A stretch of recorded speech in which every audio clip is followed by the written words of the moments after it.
नमस्कार साथियों, मैं जयंत कुमार सिंह। मैं सबसे पहले उन साथियों को पुनः एक बार धन्यवाद देना चाहूँगा जो अभी तक सक्षमता परीक्षा का बहिष्कार करते आ रहे हैं और अपने मान सम्मान प्रतिष्ठा को बचाने के लिए अपनी ज़मीर को जिंदा रखे हुए हैं। आप सभी को बहुत बहुत धन्यवाद। हम लोग सभी जब जानते हैं कि अब हमारा जो मामला है वह हाई कोर्ट में सुरक्षित है। सरकार की तरफ से जो दलील रखा गया है सर्वव्यापी, सभी लोग जान चुके हैं। सच्चाई होती है, न्यायालय पर पूरा भरोसा है। सरकार के वकील जो बोलने में जो हकला रहे थे, झूठ परोसने का एक तरीका होता है और सच्चाई में जो मतलब दम होता है वह न्यायालय में दिखा। खैर चलिए, न्यायालय पर पूरा भरोसा है कि हम लोगों को मान सम्मान मिलेगा और बहुत जल्द खुशखबरी आने वाली है। अब तमाम साथी आशा, विश्वास और धैर्य बनाए रखें, बहुत जल्द खुशखबरी मिलने वाली है।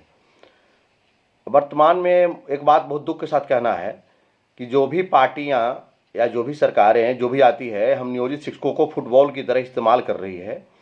जिस तरह से फुटबॉल के खिलाड़ी फुटबॉल को बीच में रख करके सभी लोग आते हैं और एक शूट मारते हैं और निकल जाते हैं, ठीक उसी प्रकार जब भी चुनाव का समय आए, चाहे लोग विपक्ष में रहे, तो नियोजित शिक्षक को हम ये करेंगे, वो करेंगे, किसी ने कुछ नहीं किया, सबने इस्तेमाल किया।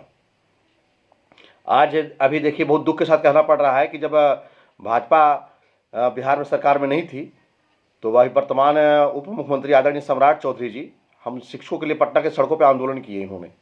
और उसी आंदोलन के दौरान जहानाबाद के एक भाजपा के कार्यकर्ता का जान भी चला गया, सब लोग जानते हैं।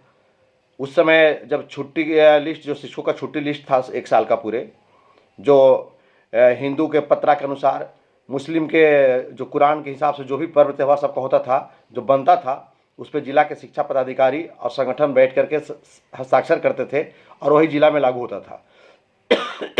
उसको के पाठक जी ने ऐसा छेड़छाड़ किया कि सभी त्यौहार में स्कूल को खुलवा दिया।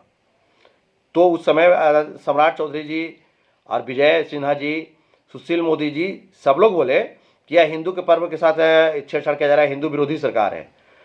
अब तो आप सरकार में हैं, तो महोदय बताइए ना कि अभी जो 24 तारीख को होलिका दहन है 12 बजे रात्रि के बाद, तो 12 बजे रात्रि के बाद जब होलिका दहन होता है तो एक दिन जिसको हम लोग बोलते हैं मर्याद रहना, गैपिंग हो जाएगा। 26 को होली हो रहा है। अब 25 तारीख को बताइए कि किस हिसाब से पूरे बिहार के स्कूल को खुला रखा गया है और परीक्षा लेने के लिए बोला जा रहा है कि परीक्षा लेना है, वार्षिक परीक्षा बच्चों का। अब बताइए कि 25 तारीख के दिन क्या घर से निकलना मुनासिब है? उस दिन भले ही बिहार में शराब बंद है, सब लोग खुली आंखों से देख रहा है, भले कोई नहीं बोले, लेकिन मैं बोल रहा हूँ कि उस दिन लोग होश हवास में नहीं रहता है। और वैसी स्थिति में विद्यालय खुल रखा है जहाँ बच्चे नहीं आएंगे, सब लोग देहाती होली जो होता है, कदई माटी कीचड़ में लोग लग जाते हैं, तरह तरह के सड़कों पे लोग आवारागर्दी होना शुरू हो जाता है, फफ्तियाँ कसना शुरू हो जाता है। ऐसी स्थिति में महिला शिक्षिकाओं को 1% भी निकलना मुनासिब है कि घर से निकल के स्कूल तक पहुँच जाएगी? और पुरुष शिक्षक भी जाएंगे, कैसे जाएंगे? सारी गाड़ियाँ बंद हो जाती है एक दिन पहले, उस दिन से। ऐसे कंडीशन में विद्यालय को खुला, मतलब शिक्षक को क्या समझ लिया गया है?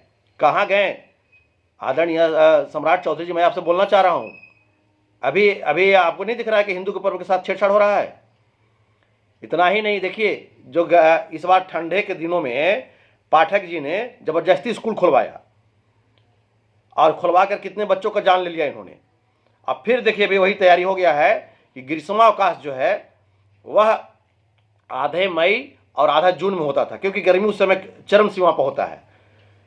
लेकिन इस बार पाठक जी का जो आदेश है, उस आदेश के अनुसार गर्मी छुट्टी को कैंसिल कर दिया गया और चुनाव छुट्टी कर दिया गया। मतलब अप्रैल से ही हो रहा है, 15 अप्रैल से गर्मी की छुट्टी किया जा रहा है, 15 अप्रैल से लेकर 15 मई तक। बताइए, न इस समय गर्मी है न लहर है, तो क्यों कि नहीं, मतलब ये चुनाव छुट्टी है और गर्मी के दिन फिर से लहर जब बहेगा, कड़ाके की गर्मी पड़ेगी, चिलचिलाती धूप में बच्चे स्कूल आएंगे, छुट्टी नहीं रहेगी। और चुनाव छुट्टी, गर्मी छुट्टी के बदला चुनाव छुट्टी कर करके 15 अप्रैल से 15 मई तक 1 महीना की छुट्टी दे दिया गया, जो कि 21 दिन का छुट्टी होता था। और बाकी जो शिक्षकों का छुट्टी था, 60 छुट्टी था, उस छुट्टी को काट करके डाल दिया गया चुनाव छुट्टी में। ये कितने मतलब शर्म की बात है कि इस पर कोई नहीं बोल रहा, सब लोग चुप हैं। तो मैं इस परिस्थिति में बिहार सरकार से मांग करना चाहूँगा कि ग्रीष्मावकाश का जो समय होता है, ये 15 मई या 20 मई से होता था, जून तक, 15 जून तक होता था, 21 दिन का जो छुट्टी था हमारा, वो छुट्टी दिया जाए। चुनाव छुट्टी से हमें कोई मतलब नहीं है। यह कितना बड़ा साजिश है कि चुनाव छुट्टी दे करके और इसी में छुट्टी का दिनों में सारे शिक्षक से काम करवा ले। एक शिक्षकों को उम्मीद होती है कि गर्मी की छुट्टी होगी, उस छुट्टी में पूरा हम अपना घर परिवार, पूरे बाल बच्चों के साथ कहीं आना कहीं जाना सब काम लोग निकालते थे। कहाँ जाएंगे हम लोग? बंधुआ मजदूर हैं क्या? बिहार सरकार को समझ में नहीं आ रही है कि क्या कर रहे हैं आप। ये बहुत गलत हो रहा है। इसलिए मैं सरकार से भी मांग कर रहा हूं कि 25 तारीख को जो होली है, उसको उस दिन विद्यालय बंद किया जाए और 25 वाला परीक्षा जो है 28 तारीख को होगा, 25 को छुट्टी घोषित किया जाए। और ये जो ग्रीष्मावकाश को जो आप चुनाव अवकाश बना दिए, इसको समाप्त किया जाए। और मैं बिहार के तमाम शिक्षकों से कहना चाहूँगा, चाहे वह हमारे छोटे भाई बीपीएससी के माध्यम से बहाल होकर के आए हैं, चाहे और एएन के सब लोग बहाल हुए हैं, तो हमेशा कोई भी सरकार रहे वह चाहती है कर्मचारियों को आपस में तोड़ करके रखे। और यही साजिश हो रहा है। बीपीएससी से बहाल होकर के आ गए तो क्या आपको मिल गया? क्या मिल गया? कौन सा इज्जत मिला? छुट्टी की आवश्यकता किसको नहीं है? पर्व किसको नहीं है? लहर किसको नहीं लगता है? गर्मी किसको नहीं लगती है? इसलिए तमाम साथियों से मैं अपने बीपीएससी वाले भी भाई लोग से भी कहना चाहूँगा कि यह सबकी लड़ाई है, सब लोग साथ रहें। अगर सरकार हमारी बात नहीं मानती है तो चुनाव में अपने विवेक से काम करेंगे। हम चुनाव में अपने विवेक से, जात पात धर्म से उठ करके अपने विवेक से काम करेंगे। जो हमारा बिगाड़ेगा हम उसके बारे में भला कैसे सोच सकते हैं? कहीं से संभव है? या शिक्षक को समाज में सबसे निचले पायदान पर लाकर छोड़ दिया गया, शिक्षकों को दिन रात गाली दिया जा रहा है, शिक्षकों को दिन रात टॉर्चर किया जा रहा है। इसलिए तमाम साथियों से आग्रह है कि आप अपनी जमीर को जगाइए और अपने हक के लिए मुंह को खोलिए और हमेशा जिंदा रहिए। शिक्षक एकता जिंदाबाद, इनकलाब जिंदाबाद।